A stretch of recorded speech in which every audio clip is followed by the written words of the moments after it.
Hi and welcome back to exercise 2. You should still have your screen set up the way that we set it up before, but just in case, just do a double check. If you look down here, you should have the grid mode and next to it the snap mode, both set to on, so they should be blue. The dynamic input should be shown, but it should be grayed out and off, and the dynamic UCS should be grayed out and off. If you find that you haven't got the correct icons, or they're on, or these two here aren't showing, go to this little stack of horizontal lines, click it, and then you can go up and make sure that you check these so that you can see them, dynamic UCS and dynamic input, and then make sure you turn them off so they're gray. The tabs that we added, they should all still be in place. The two that we had to add were the 3D tools and the visualize. If you don't have those ones back up, right click on any tab, go to show tabs, and check mark the ones you want to show. So we should have home, view, 3D tools, and visualize. Okay, so we're now ready. Apart from doing the zoom, remember we've got the grid on, we got the snap on, we need to do the Z space A, enter, and that will zoom into our virtual drawing sheet. So we can start our drawing, and the first thing we need to do is to put a 4-inch circle. So grab the circle command, bring it down on screen, it doesn't matter where it goes. I'm just going to pop it right there and pull this thing out. Okay, so I pulled that thing out. It's somewhere away from the corner, but we actually want a 4-inch diameter. Now, yes, we could go across and do 2 inches like that on the rad, and that will be a 4-inch diameter. But I'd like you to actually do it by entering the diameter. Now you could drag this thing over there, but the circle gets really large and it's always freaky when you go off the screen and it stops moving and stuff, and you can click on that. Or you can see that the capitalized letter in the word diameter down there on that bar is blue. So that means if it's blue and capitalized, you just simply need to enter it and it will do that command. So D, enter, would specify the diameter. And then we can do 4, then enter, and that will give us a 4-inch circle. Now you can see the position of the X and Y. Don't get too enthralled by that, because if you get too close, you see the X and Y stays where it is. So it's only when you zoom out a little bit you can actually see the relationship with between where that point is and where the X and Y is. Now the next command that we want is for you to position this circle exactly 4 in the X and 4 in the Y away from this point. Now to date what we've been using is the @ sign. That's incremental. If you want it directly from this corner point, we need to use the absolute coordinates. That's no @ sign. So we would simply need to move. So I'll click the move command, select the circle, right click, and then go anywhere near the outside to show where the center point is. You see it comes up with center point, and click. So I'm going to move this thing by its center point. Now to move it exactly 4 inches across in the X and 4 inches up in the Y, I simply need to enter 4, 4, then hit the enter key, and you'll see it move into position. If you're zoomed in too far, it might appear to be in the wrong place. If you zoom out, you'll see that it should be relative to this corner 4 by 4. So now you can actually position something exactly on the drawing sheet. Now the second part is to put the outer ring of our flange on. So I go back to circle, I come down anywhere near the outside of this flange, you see my little green center mark comes up, I go onto it, see that I'm on the center, and click. Now I'm just going to pull that thing away again, enter D, then enter to set it to diameter, then 6, then enter to make sure that it's 6 inch in diameter, and that's all based off the 4-inch central circle. Okay, that's the two rings on the ring bolt pattern done. Now the last thing we need to do is to put a smaller circle, in this case it's a 1/2 inch diameter, directly on the top line here. Now because we've drawn this thing on the grid, it's very simple. You can see where the top line is right there. That would be on virtually a 5 inch circle, so to speak.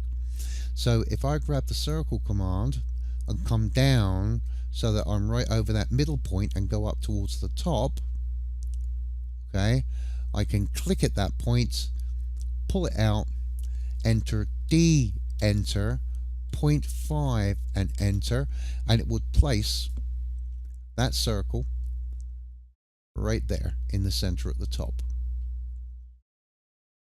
Now the last thing to do is to make sure we have a polar array. So I'm going to go up to the array command, go to the caret by the side of it, click it. Okay, so I've clicked it. I'm coming down to polar array and click that. Now it states select objects. I'll left click on the small circle, right click. Now it says the center point of the array. I go to this middle point here and click.